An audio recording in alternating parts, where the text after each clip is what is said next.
Mikael Hansson, Enteractive CEO. You have unparalleled insights of player movements to and from companies. So I want to ask you, first of all, why do players leave an operator? Well, what we always believed and why we originally started this company was because we believed that in a world where, especially when it comes to online, you don't get that natural connection to the player, right? Or to the customer. I mean, if you buy a car or whatever, you actually walk in, at least old school, now everyone's ordering things online, but it used to be that you walk into somewhere and you buy something from a person. But when it comes to online, it's obviously not the person you're buying from. You go to a website and with online gaming, you log in, you create your login, and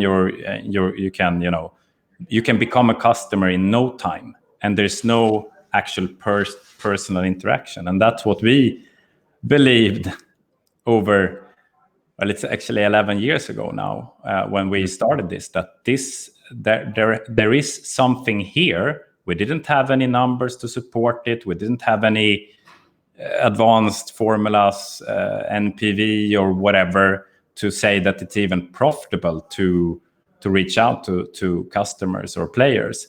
But it was just a feeling that there has to be something here, and we wanted to do it. We believed in it, and we made it work. And as just as a fun thing before, because I knew that we're going to do this together with you, I actually had my guys set up a small survey just to ask the customers. So we end of last week, we asked a lot of customers, like several thousand of customers, how they saw this specific thing, why they leave an operator. And actually almost 50% said that, well, we leave because there's no big difference. I mean, if I get the bonus here or there, there's no difference to me. And they don't feel that they're letting someone down by leaving, because there's no personal relationship.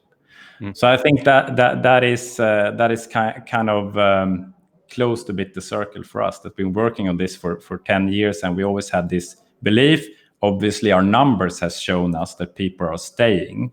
When people come back after a personal call, they actually do tend to stay as well. But now we also made this little survey, and it confirmed what we always believed, and what we've seen in the numbers, that people actually like to have a personal relationship. Yeah, the creating the loyalty towards the customers is the key, right? So would you say, Mikael, that like the only way to create this loyalty is kind of through this personal connection, or to get that call from once in a while? And also, how many players do actually want to be called up by a physical person?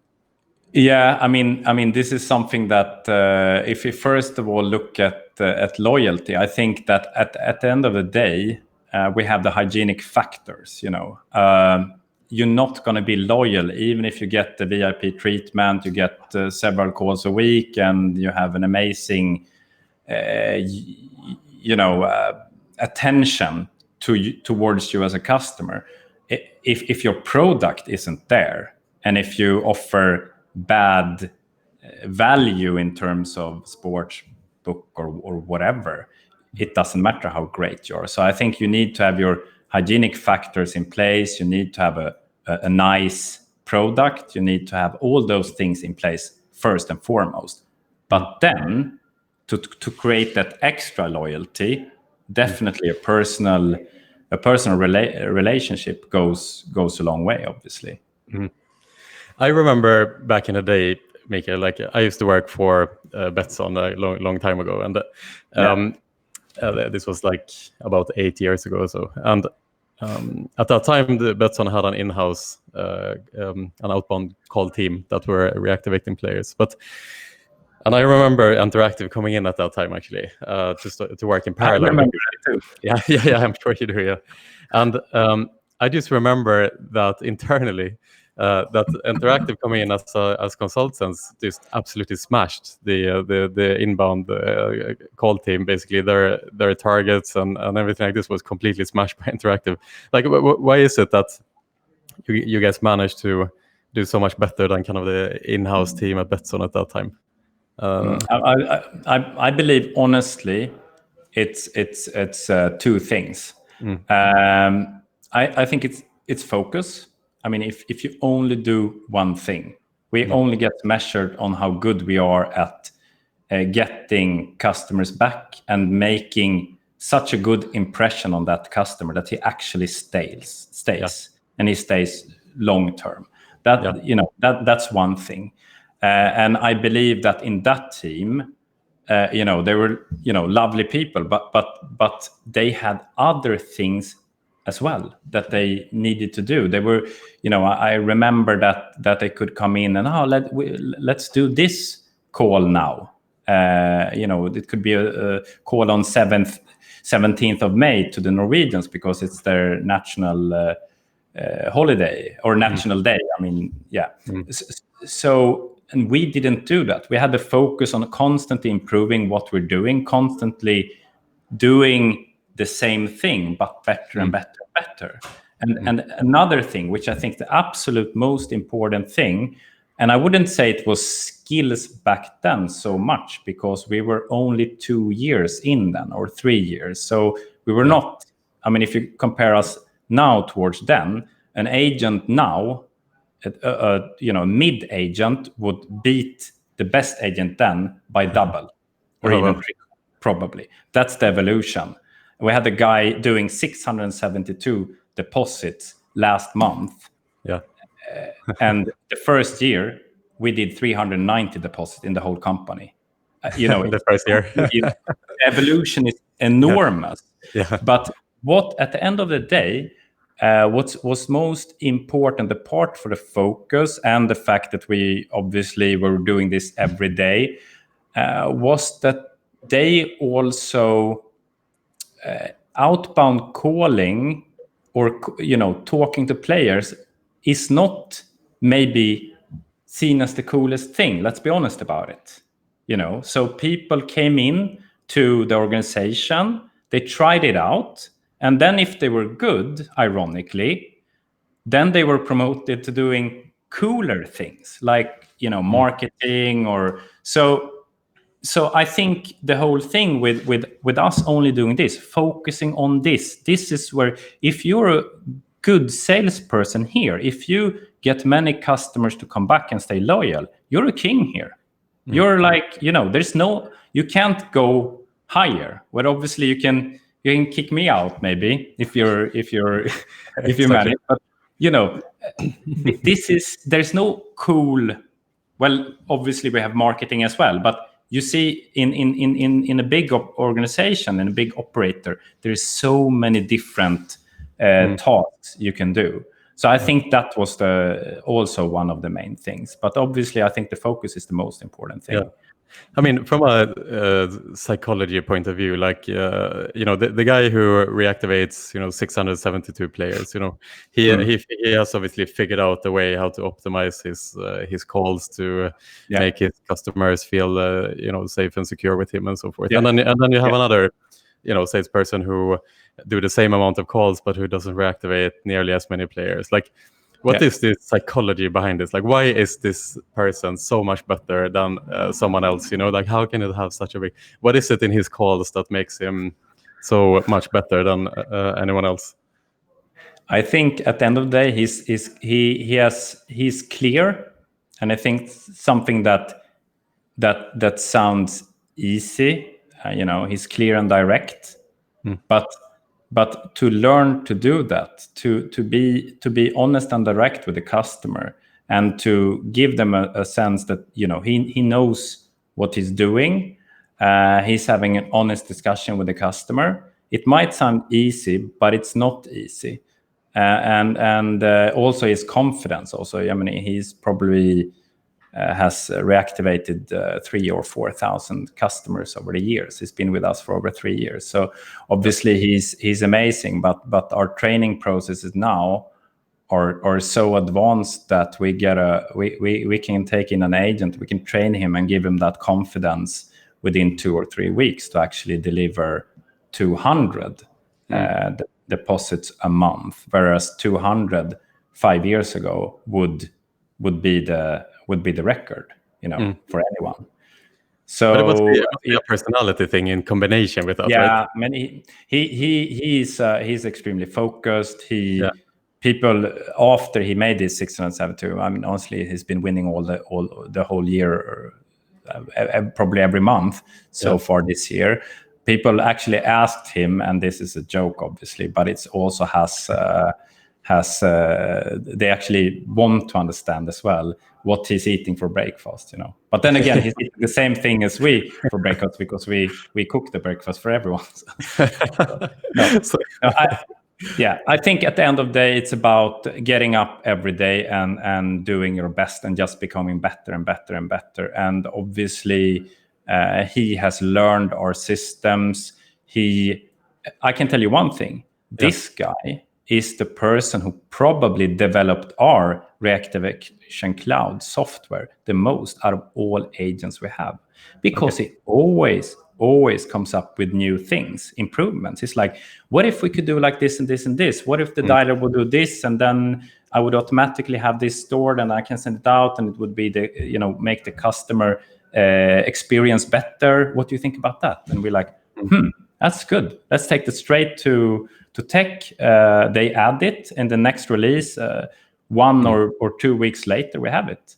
So it's like, this is a person who not only drives the sales, he also drives the development of our own proprietary software. So it's I mean, in an organization, like to have these type of employees, I mean, these are the ones that really push the entire organization forward, like and inspires the rest of the organization to do well as well. I mean, it must be incredibly valuable to have a voice like that in the company. Obviously, and these guys, we you want to hold on to them, and you want them to feel that they are how important they are. So obviously, we do everything we can to keep them. And this specific person has been with us for, I think it's 3 or 3.5 years now, and he's only getting better and better. So. Awesome. So what about you, Mikael? I mean, you're the CEO and the owner of the company, the founder. You've been there for 12 years, building this organization from scratch. And every time I meet you in person, Mikael, something I haven't mentioned this to you, but I can see like the spark in your eye.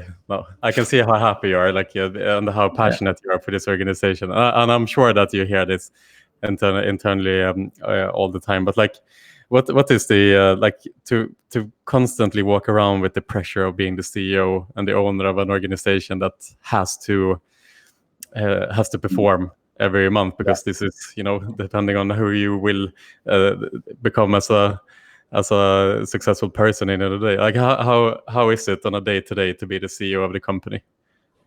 Well, I think owner, first of all, I'm very privileged to be one of the co-owners, and I'm very happy that we own something together. I mean, that gives that extra dimension that we're doing something together.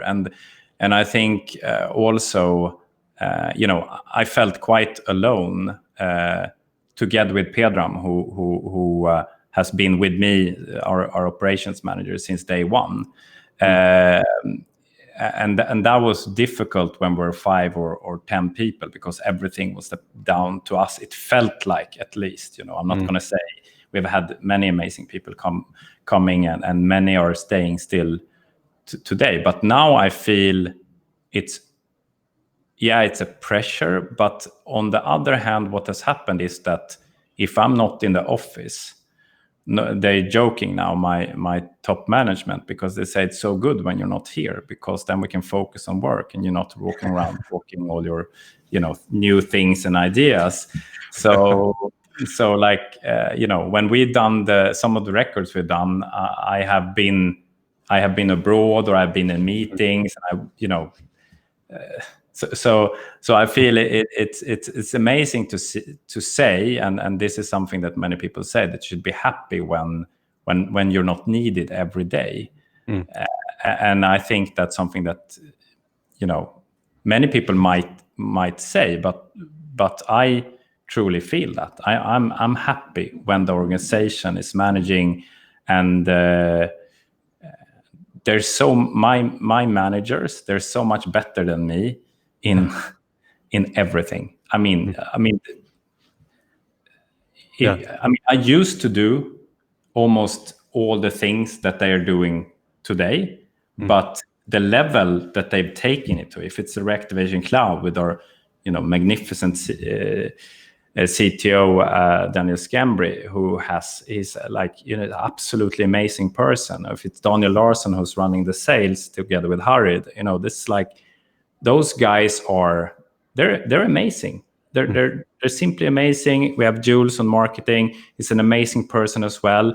Andy with the business to business team, and then you have the the kitchen with Diane and Elisa. It's an absolute bliss to be able to work with people like this. And I think when people around you grow, then it's easy being a leader. But then obviously at the end of the day, if things aren't going as fast as they should, and whatever it might be, it's down to me. It's always my failure. Yeah. And that's what it is. Yeah, of course. The pressure has gone down, I must say, because I have so many amazing people to rely on. And I mean, that's the key, right?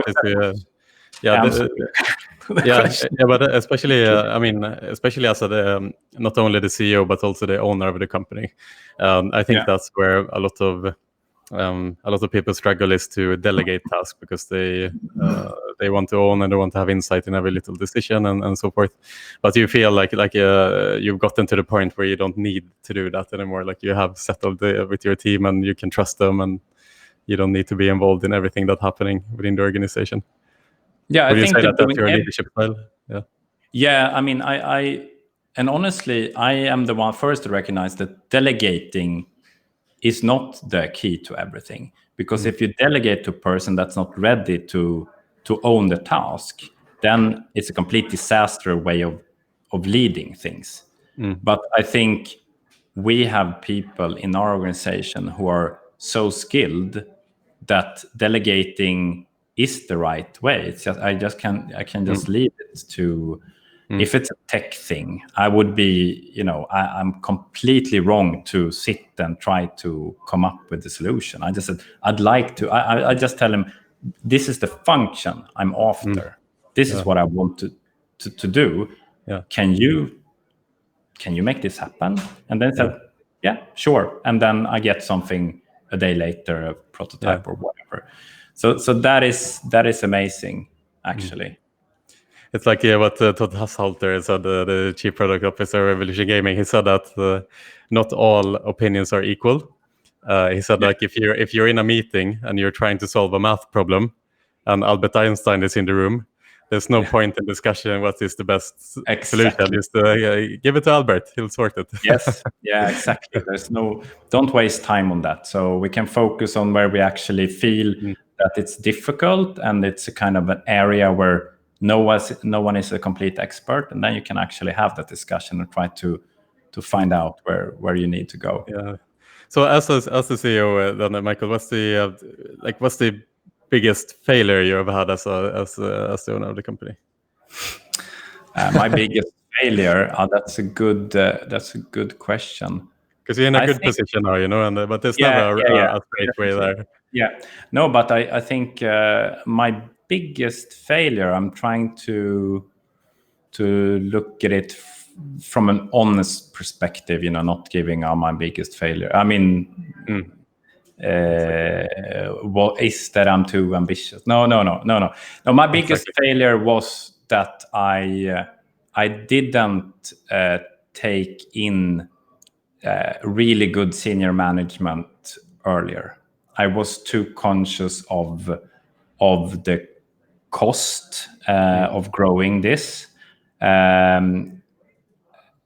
and also I didn't push marketing fast enough. The product was already so good 5 years ago that we could have started with educating and sharing to the markets what's going on and how we're doing this, and we should have built our proprietary software earlier, at least a couple of years earlier, because we were using a normal dialer, a good dialer, but we couldn't. It took us 2 months to apply changes because it was not our code. Yeah, so we needed to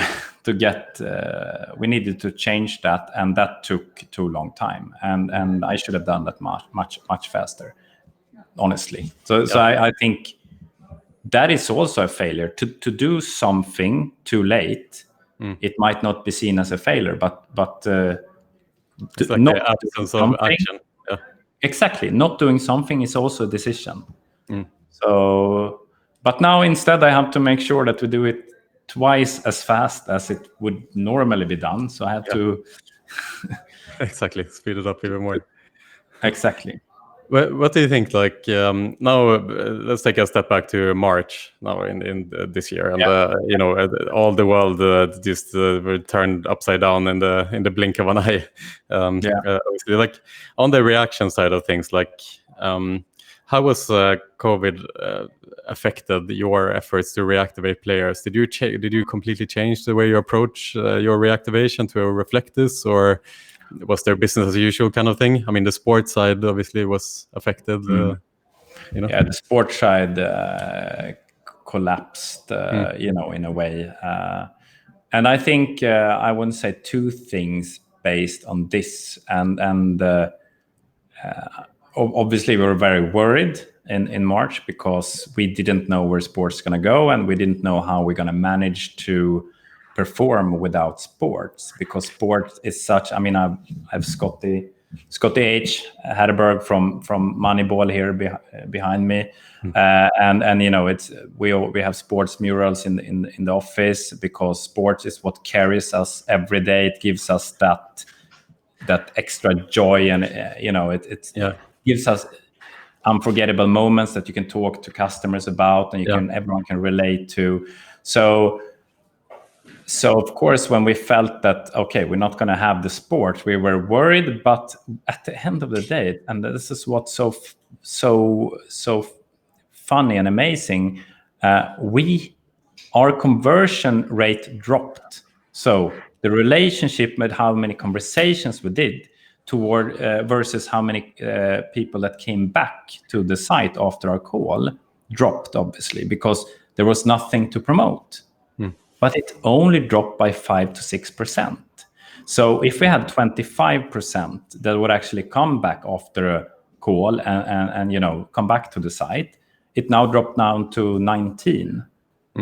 And this is in a time when there's like nothing to promote because there's no sports events going on, and it's difficult to casino to a sportsbook player that there is now only casino. I mean, we never went for the hardcore, but now there's no sports, play casino. We ask, are you interested in casino? Because then we have something for you there as well. And then you can say, but if you have to roll this slot before Friday, because then it's not going to exist on Saturday. But that is the time that's a natural time limitation you have on sports, that this game is tomorrow. So obviously, if you don't bet on it before tomorrow, you can't bet on that game.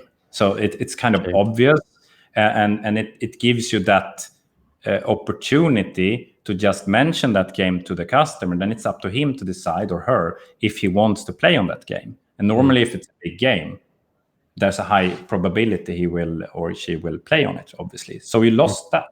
And still, we got so many people to come back to the site with a call that had no bonuses. For example, in UK and Sweden, there's generally no follow-up bonuses because of regulation. And UK, there was a big no-no to kind of push during Corona. And generally, we played that down because of the, you don't want to push people during Corona. You don't want to push them at all. But when it comes to Corona, you have to be even more careful, because everyone is in a tight spot in a way. So, and we saw that it worked without that time limit, without the sports, and that was amazing to manage that and to see that it's actually not the bonus and it's not the sports. And everyone's always said, but how would you manage to get people back to the site if there's nothing to promote, and if there's no bonuses? Well, obviously now we've shown that it actually worked. It was the personal, the chat, the discussion, the dialogue is actually worth a lot. And I think something else that happened during this period was that we went online with all our staff. So during a period there in, I think it was March and April, we had all our sales staff, which 70 people were online. And we were also worried that how is it going to be? It's like it's a lot of energy. We have a big media wall out here in the office. We have music. We have a nice environment where people meet and they get energy from each other. So we were very worried that, okay, what happens when that energy drops a bit and you don't get that help from the other guys to keep that good energy level? But what happened basically was that a little bit mature people, a little bit older people, they managed even to some extent better because they can focus more and there was less noise around, so to say, if you will. And the younger guys that maybe didn't have the same focus as the older ones, they lost a bit because they need more of help and guidance from the more senior guys. So we saw a clear division that more mature agents that have been with us for a longer time, they manage this even to some extent better than when they were in the office. And some others which have been with us shorter term, they struggled because they didn't have the hands-on management. So it was very nervous times because no one knew where it was going in March, obviously, and in April either. But at the end of the day, I think we really managed well, and I'm very proud of what the team did back then.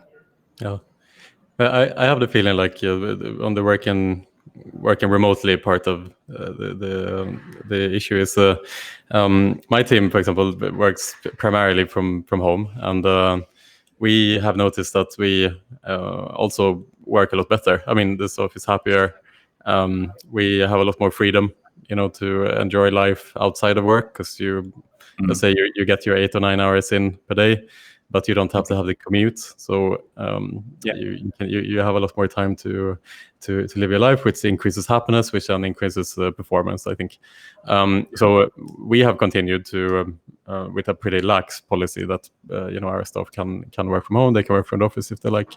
Do you think you will ever implement working remotely type policy? Do you think you will ever go remote? I think what we did, we offer this option actually to everyone, that they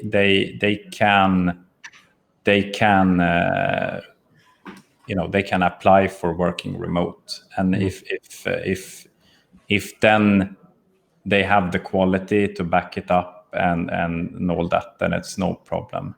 Obviously, now I'm talking about the agents actually talking to customers, so to players all the time. For example, our business-to-business team, marketing team, and all those, they to a large extent right now are working remote already. So that is a different thing. But when it comes to these guys that are every day talking to customers, players, that is more difficult. It is more difficult to work from home. So you got to really, as I said, if you're senior and if if you know what you're doing from A to Z, and you're doing it for many years, then it's no problem. Yeah, because you're in a unique position in the sense that you can measure the performance black and white. I mean, you see how many calls are done, how many players have been reactivated, and you can see the outputs very, very clearly, right? So so it's quite easy for you to say, like on an individual basis, that this person can work from home, and perhaps this person, you need this environment, and I think that's a great thing to point out, Pierre, because it can measure everything and anything, and the operators that working with us can measure every single thing. They can control everything from A to Z. They can listen to every call. They have full and complete control because we have such an amazing system. And so it's made it easy for us to control performance and to listen to everything and to coach and to have structure and secure data security. We have everything under complete control. And the operator as well has everything under complete control when it comes to their customers and what is communicated to their players, and that makes it really possible. Then it's just about management. If you some people, for example, they love to be in the office, they love to be in this environment. They don't want to work remotely, But when it comes to the systems, you're exactly right. We can see everything, and it's an amazing blessing, obviously, to have that unique position that everything can be measured, everything can be controlled. It gives you a good feeling when you don't see people in the office because you can see it on the screen what's going on. So you're completely right.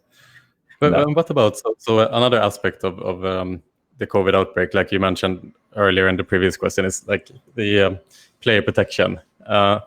And obviously you are in the forefront of this question because you are obviously trying to reactivate players again and trying to get them to become active gamblers again, so to say. And what responsibility do you feel to activate the players in an ethical way? Is that possible? I mean, it has to be sustainable. And I think that was from day one, that if it's not sustainable, we might as well just skip it. So if you push someone too hard with a bonus or something, then it's not sustainable because you're getting an action which will have that customer do something that it's not going to work long term. So it's always been like, and especially now with COVID, we even changed our script, for example, in the UK, to not cross-sell from sports to casino. And this is a very, very small detail, right? Because we talk about sport cross-selling. You saw it online that, but now you can push the casino. And we're like, no, that's not the right way to do it. So we didn't push from sports to casino unless the customer actually asked for it. So there was no like, okay, the goal now is to push all the sports guys to casino, because it was not right. If they asked, listen, I used to play sports, whatever, and then, would you have a casino bonus or I'd like to play some casino as well, then sure. And also a question is, okay, did you ever play or didn't you like it, whatever, but you don't push it unless there's a sign that the person actually might want to play. Casino. Fair enough. And you mentioned as well, like when the sports kind of disappeared, that this conversation is about sports. Like, I would imagine that is like a central part in how you reactivate players. Like I would imagine that that is how it goes down. That there is a conversation oftentimes happening between the agent and the player about sports, like what's the current, what first of all, what sport are they interested in, and trying to kind of a bit of a connection over that, and then to push the upcoming games that are support. Can you talk a little bit about that? Like, how important is it for the agent to create this little connection between the player? Like, how do they usually form that connection? Well, is it, like you said, is it sports what they connect over? Is there other things as well, or again, it leads back to the psychology? A good person that can do this for a long time is a person who likes to talk to people and likes to understand and likes to ask questions and likes to understand and communicate. And at the end of the day, that's what it boils down to. It's not about getting someone to do what you want. It's about having good conversation. And obviously, at the end of the day, then you know how it is with sales. If you have trust, then people will want to. They like to buy from you if they like you. That's what is and then people like to buy from someone they trust. So at the end of the day, it is about creating trust so they feel that the brand that we're calling from listens to them and can relate to them. And one way of doing this is to talk about sport, and preferably if you're a Liverpool fan and you get a Liverpool guy on the in the call, obviously then you're home already. But the thing is that United fan, then like you don't say that. But then but then you create something different. Then you said, I respect you, but your team is shit compared to mine. And then you have a beautiful, conversation around that.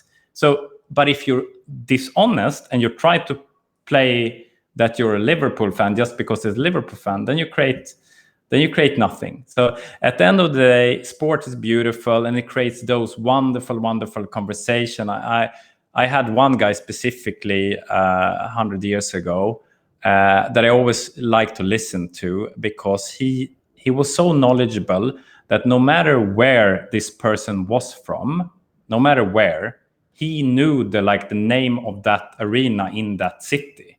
And he could just talk about, I remember when they won this and this and this.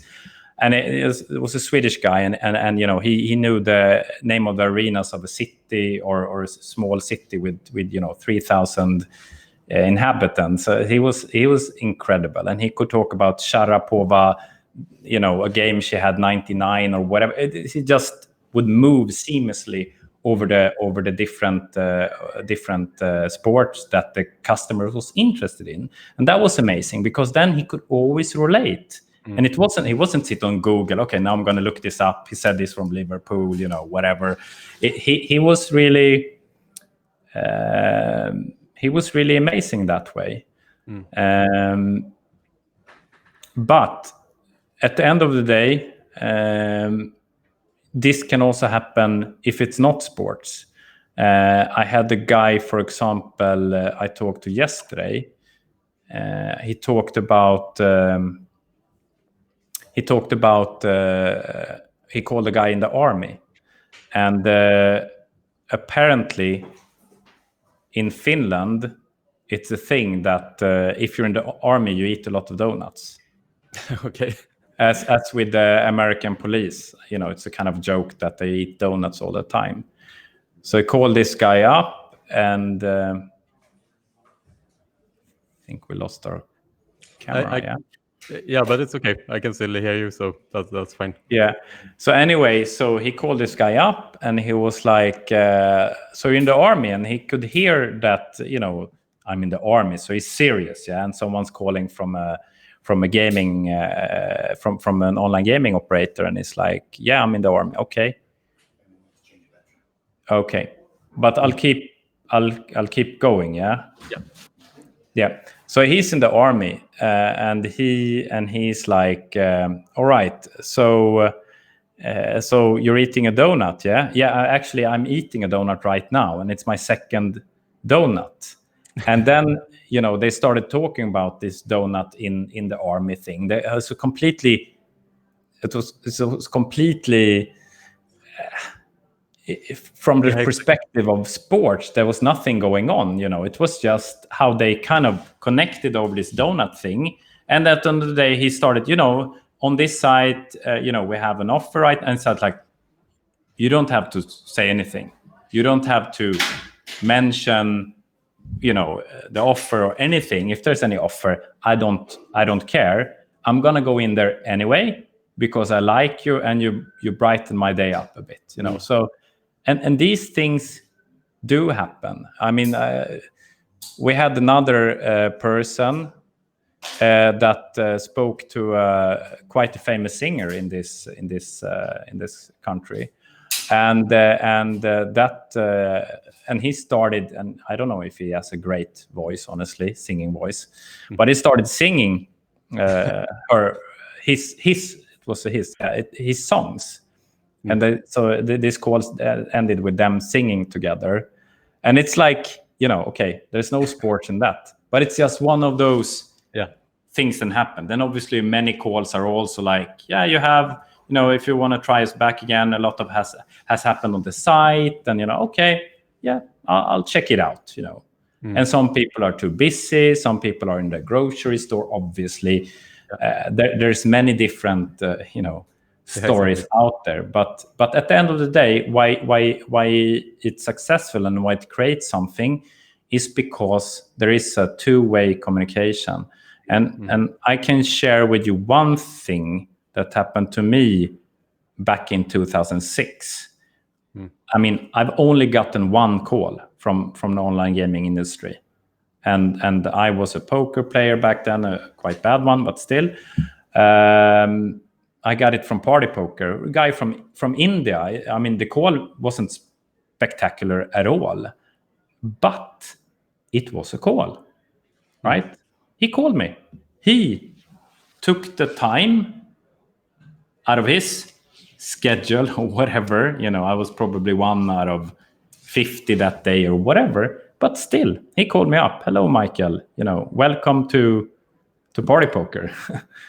And still to this day, I remember that, and I had that back in those days. I don't know if you were playing poker. I was. Yeah, I remember back in the day. Yeah, you had like 5 or 7 or 8 accounts, right? And they were all good in a way. Some were bigger, some were smaller, but only one called me, and that's the one I kind of remember. Yeah. So, yeah, I love that. I mean, there is this old school perception of these like sleazy salespeople that are like perfected their pitch, and they they manipulate you into doing something. Yeah, exactly. Like it's like old school way of selling. It's like you make the sell, and then you move on, and you never see that customer again, kind of thing.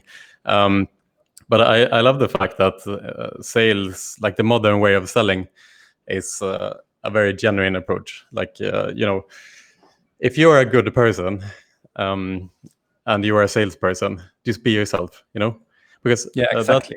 Creating that connection between you and the customer, if you are genuine about it and if you are a genuine person, I mean, that is how you build a relationship, not only to close the sale at that very moment, but you create this long-term kind of connection to the brand and loyalty to the brand. And I love that these days that you don't have that much of this like sleazy sales anymore, towards this genuine connection building between the salesperson and the customer.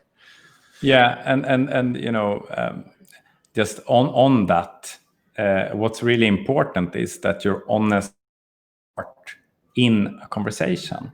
If you call someone and you're coy about why you're calling, hey, we're calling from this brand, how is it, and then the customer becomes like, what does this person want? Rather be direct. Listen, you haven't been here in a while. We want you back. yes, we want you back. That's why we're calling you. We want you back. Can I ask you why you left us? Just be honest about it. And that, if you try to wiggle your way around, and it's not good. So it's it's what you say. It's honesty. And this Rhino guys, you should come back now.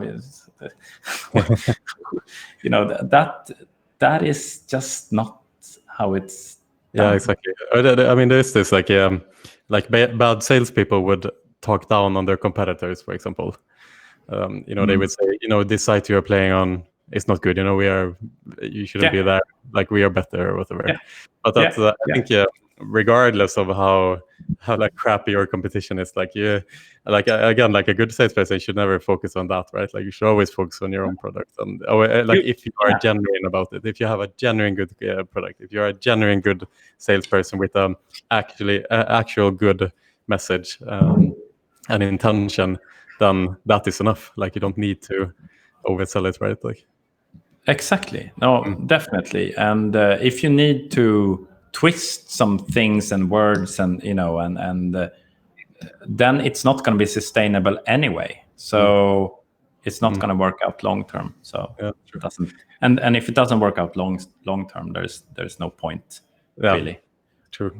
It's just Yeah, it's been a super interesting conversation today. We are running out of time, like always. It's impossible to keep this timelines in this podcast, because it always tends to be like you come into some really interesting discussion, and then that leads to something else, and then that leads to something else, and it's sucks to really have to like cut it short with these things, because sometimes it's nice to just go on for as long as you can, But I wanted to finish this off today. By asking you, Mikael, how does a day in your life look like? Oh my goodness. Well, it's about first of all, obviously, getting the kids to school, and that's the biggest challenge, to getting a 3-year-old, a 4-year-old, and a 7-year-old to listen to you. And then, sorry? That's management on a different level. Yeah, that's a complete different level. And then for me, when I come to the office, I guess it's a challenge for me to even sit down. I honestly don't have my own room. Right now, I'm sitting in my COO's room because I realized I never sit down anyway. So for me, it's about running around, and then I had something and whatever, and then at the end of the day, when I come home, obviously then dinner and everything, and feeding the kids and bedding them, and then at the end of the day, if I don't have anything else planned, then I have to catch up with emails and things after they're in bed, basically. So it's maybe it doesn't sound so glamorous, but it is what it is, and I really enjoy it, and it's from morning to evening. There's something all the time, basically. No, like I said, to finish this today, I can see that, Mikael, and the energy that you have in general is always a positive vibe. Like, you always make sure to speak well about your staff when I see you, and he's doing such a great job. I'm so happy to be working with this person, and hearing that you're out there amongst your staff all the time. I mean, this is surely gonna infect them with positivity as well, and that's obviously part of why you guys are successful. So that's why I was curious to have you on today, to hear a little bit more on your philosophy, hear a little bit more what your thoughts are and leadership and these type of things. So thank you for coming on today. Do you want to say any the last words today? No, I just want to thank you for this opportunity, and I hope we can be back soon, and I'd like to update on what's going on, and about what customers say and all that. I think it's what we can actually contribute to the industry, and that's what I want to do now that we have all these things in place. I'd like to contribute more, and to tell the industry what we see when we're working every day with doing thousands of calls and talking to players every day. So that's what I want to do now onwards. be more of a, inform more and give back to the industry more insights, and I'm very, very excited about that. So that's what we're going to keep on doing. Yeah, absolutely. Let's do it soon again, Mikael. Have a beautiful day, okay? And thank you also to the sponsors, Pragmatic Solutions. Thank you to everyone tuning in today. It's been an absolute pleasure to have you here, and we'll see you again soon. Take care, everybody. Thank you.